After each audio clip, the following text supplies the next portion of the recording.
Hello trainers, Professor Palm here. I'm guessing by seeing all these fossil Pokemon, you can tell that I am a fossil fanatic.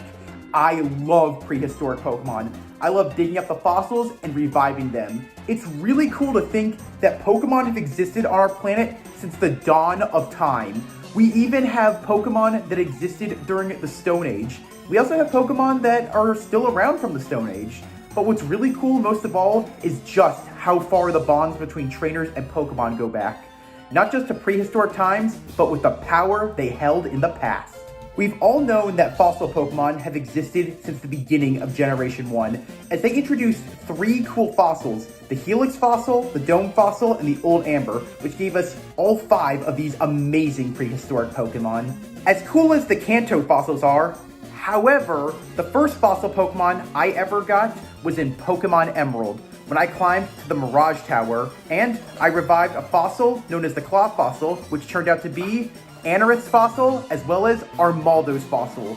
These were the first fossil Pokemon I ever had, and because of them, they opened a brand new world for me, the idea of what Pokemon were like in the past. I don't think that I could have loved fossil Pokemon if it weren't for these amazing fossil bugs.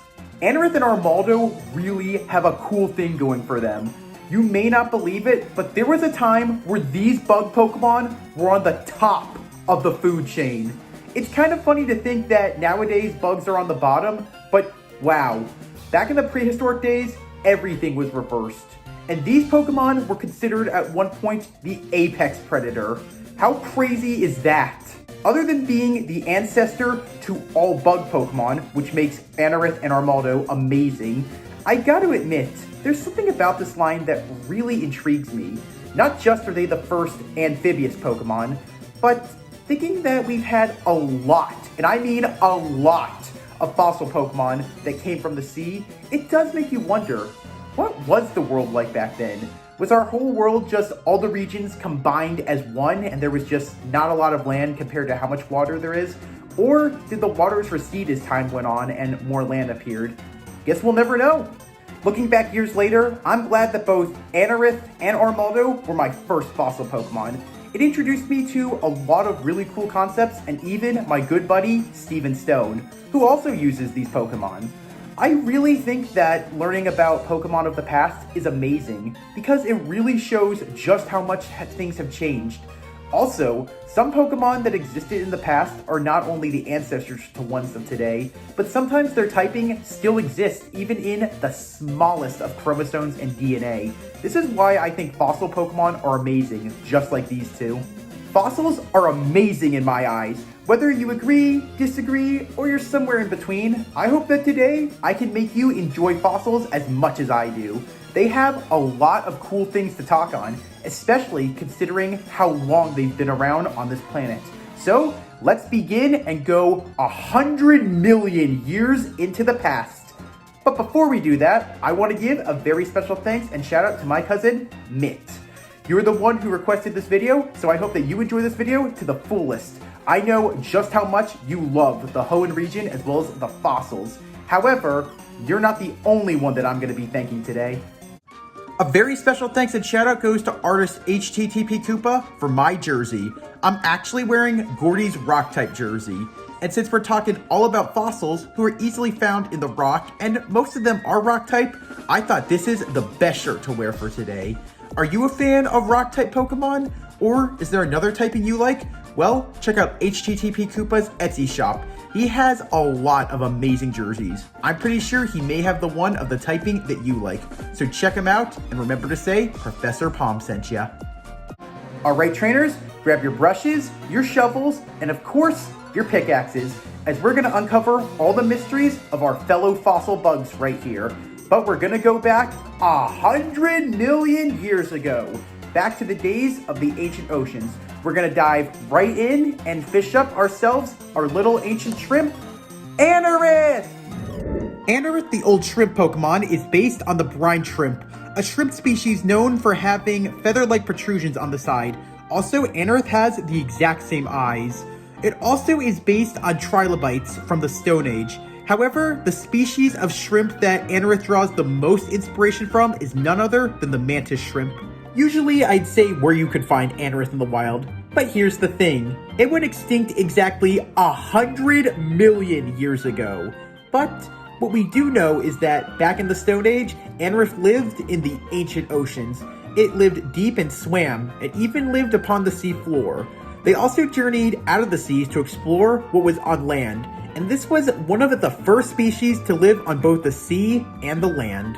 If you happen to restore Anorith from a fossil and you take it to the sea so it can start back to where it was, Anorith cannot thrive or live in the oceans anymore.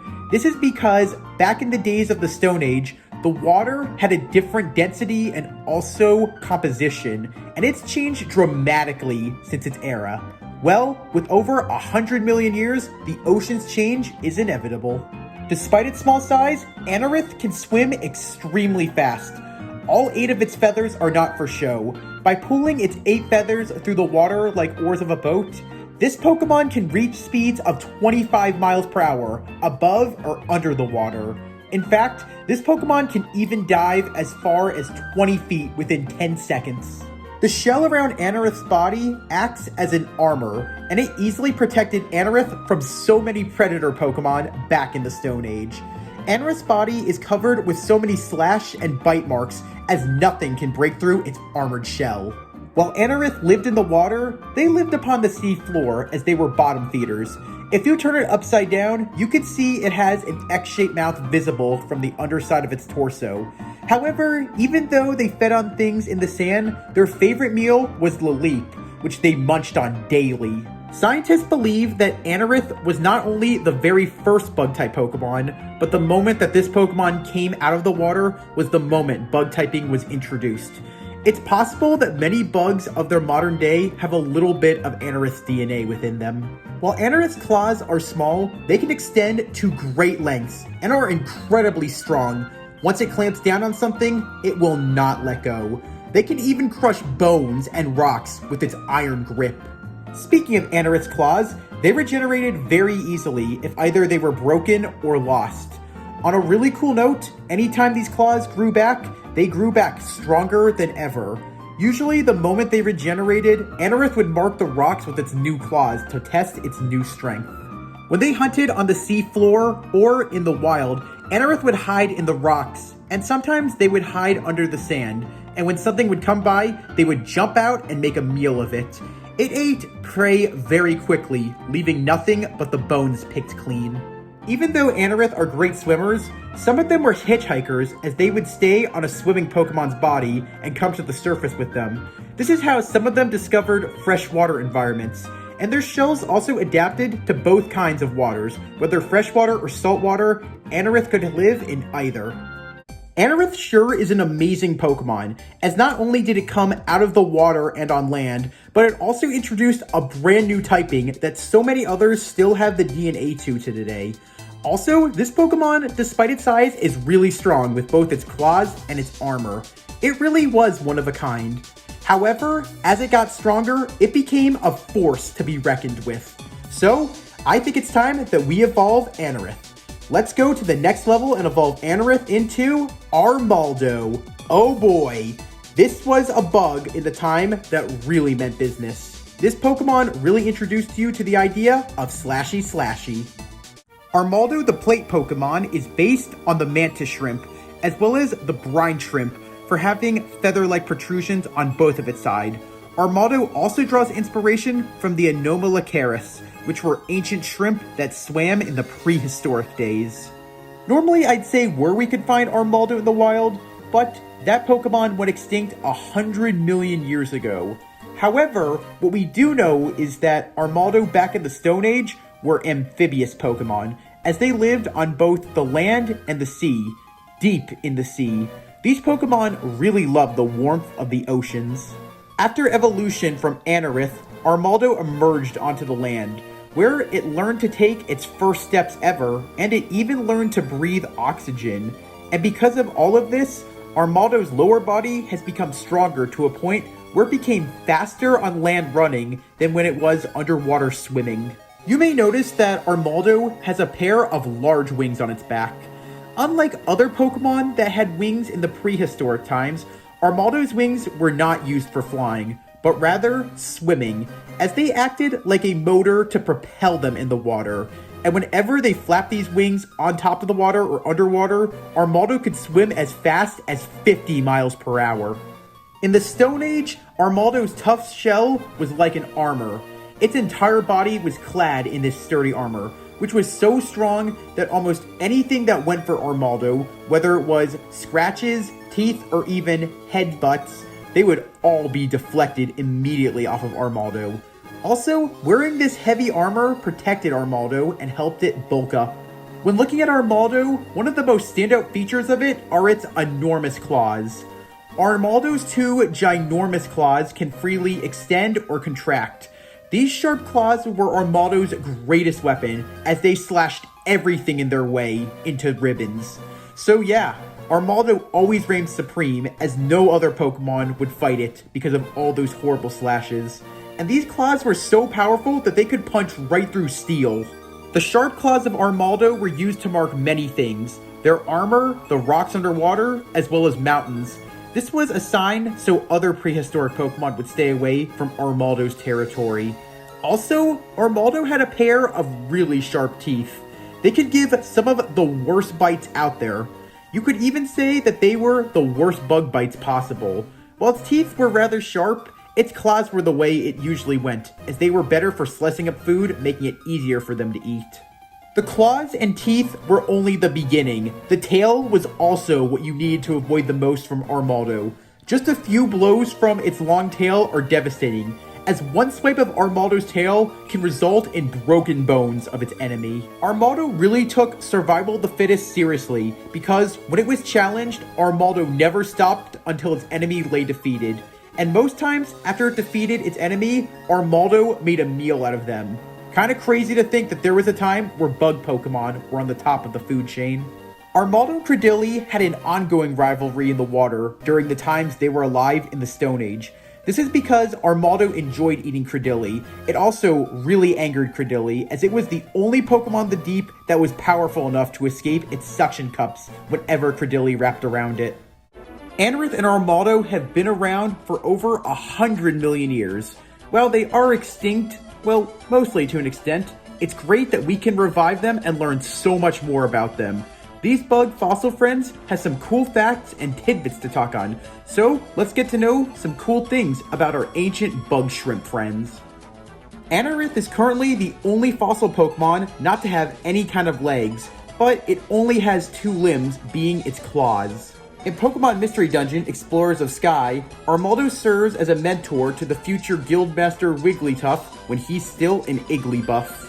Armaldo and Anorith have the ability Battle Armor, which ensures that neither of them will be hit with a critical hit. Those ancient armors they wear aren't for show, they're extremely strong. However, if you're one who likes to battle with hidden abilities, unlocking them with the ability patch, both Anorith and Armaldo have the hidden ability Swift Swim, which powers up their speed in the rain. On a really cool note, they're the only Pokemon to date to have the ability Swift Swim to be weak to water-type moves. At the time of the third generation, Armaldo was the heaviest fossil Pokemon, as it weighed a total of 150 pounds. Then, Generation 4 introduced two new fossils, which took that crown from Armaldo. Anorith in Gen 3 was one of the first bug Pokemon that could learn a bug-type move not being Leech Life, as it could learn the move Fury Cutter through Level Up. Both Anorith and Armaldo are members of Melee Kahuna Olivia's team in Ultra Sun and Ultra Moon.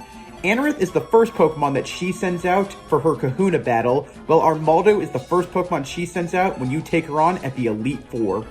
And at last, Armaldo and Anorith were the first Pokemon to have the bug typing as a secondary typing for their dual typing. While we've had a lot of bug-type Pokemon to be dual-type, they always had bug-typing as a primary typing rather than a secondary typing. All the way back in the Stone Age, Anorith and Armaldo were a force to fear, as they were some of the most powerful predators of both the deep sea and on land. These Pokemon really took the idea of survival of the fittest very seriously. However, like almost all Pokemon, they have weaknesses, so they don't reign supreme. Since both Anorith and Armaldo have their really cool unique typing of both Rock and Bug, They easily went into battle and became extinct when they were hit by moves which are Rock type, Steel type, and Water type. Only 3 weaknesses for both Anorith and Armaldo, and back in the day when they were hit with those moves, they were either crushed, chopped, or drowned. But when it came to strengths on the other hand, that was a whole other story, as both Armaldo and Anorith were extremely strong, even though they were shrimp. Those armors were not just for show, and neither were those claws, as when they fought, they had super effective moves against Pokemon who were Bug type, Psychic type, Fire type, Dark type, Flying type, Grass type, and Ice type. Wow, 7 strengths to their name. That is a comeback. I guess you can also see why they were some of the most feared prehistoric Pokemon in the Stone Age. Despite only being shrimp, they knew how to survive, and anything that came their way really learned who reigned supreme during the prehistoric days. Without Anorith and Armaldo, I never would have loved fossil Pokemon as much as I do. They were the first fossil Pokemon that I ever revived, and doing this showed me how strong prehistoric power on your team can be. Also, if you think about it, Anorith and Armaldo put the bug typing on the map, as that first step on land from the sea changed the world forever, introducing them to the bug typing. It's kind of crazy to think that there was once a time where bug type Pokemon were the supreme type, and compared to where they are now, wow. I guess you could say times really change. However, I see why they were so strong, as the armor that Anorith and Armaldo wear made them a force to be reckoned with, as nothing could damage them or even ruin their pride. They were everything back in time. They were fast on land and the sea, and while they may not fly, you can bet that if they did, they would have been the triple threat. Looking back at the Stone Age, we sure have had a lot of fossil Pokemon that came from the seas. And seeing that both Armaldo and Anorith came from there, it does make you wonder, what were the ancient oceans like back in the day? Seeing that neither Armaldo or even Anorith can live in the waters of today really proves how much time has changed. I wonder what the world was like when so many other fossil Pokemon swam into the seas. If they could talk, I'm pretty sure they would have amazing stories to tell us. You can call Anorith and Armaldo shrimp. You can call them ancient bugs. But sometimes the strangest of Pokemon can also be the strongest. Armaldo and Anorith are bugs in armor. Stone armor to be exact. Those sharp claws can do some major damage. And if you think about it, there was a time where these Pokemon were the top of the food chain during the Stone Age. But if you ask me, I think that fighting was always their strong suit. You can call them a lot of things. You can even say that they were bugs in armor, but if you ask me, I think the best thing that you can call them is battle bugs. Wow, times sure have changed from where bug Pokemon began to where they are now. I hope that all of you enjoyed learning as much as you could about our ancient bugs, Armaldo and Anorith. Are you a fan of the ancient bug line, or is there another fossil Pokemon you really like? Well, this is where we end things. But before we end, I just have a few questions for you. Since Armaldo and Anorith are both the first bug-type Pokemon, and we've had so many other bug Pokemon appear on our planet since then, who's your favorite bug-type Pokemon? As well as, what's the best typing paired up with bug? Since Anorith and Armaldo were introduced in the Hoenn region as fossil Pokemon along with Lileep and Cradily, who do you think was the best fossil Pokemon introduced in the Hoenn region? Anorith and Armaldo are just 2 of several fossils that we've been introduced to over the years. Out of all of them, who do you think is the best fossil Pokemon, this fossil Pokemon line, as well as has the best typing? Since Stephen Stone used Anorith on his final battle team as champion, do you think that we need more champions to use the fossil Pokemon for their final battle team? Do you think that all fossil Pokemon at one point weren't all rock typing? Like, do you think that through the revival process, because the fossils were in stone for so many years, that became a part of them? Or do you think that they've always been rock typing? And what was the first fossil that you ever revived, as well as who was your first fossil Pokemon?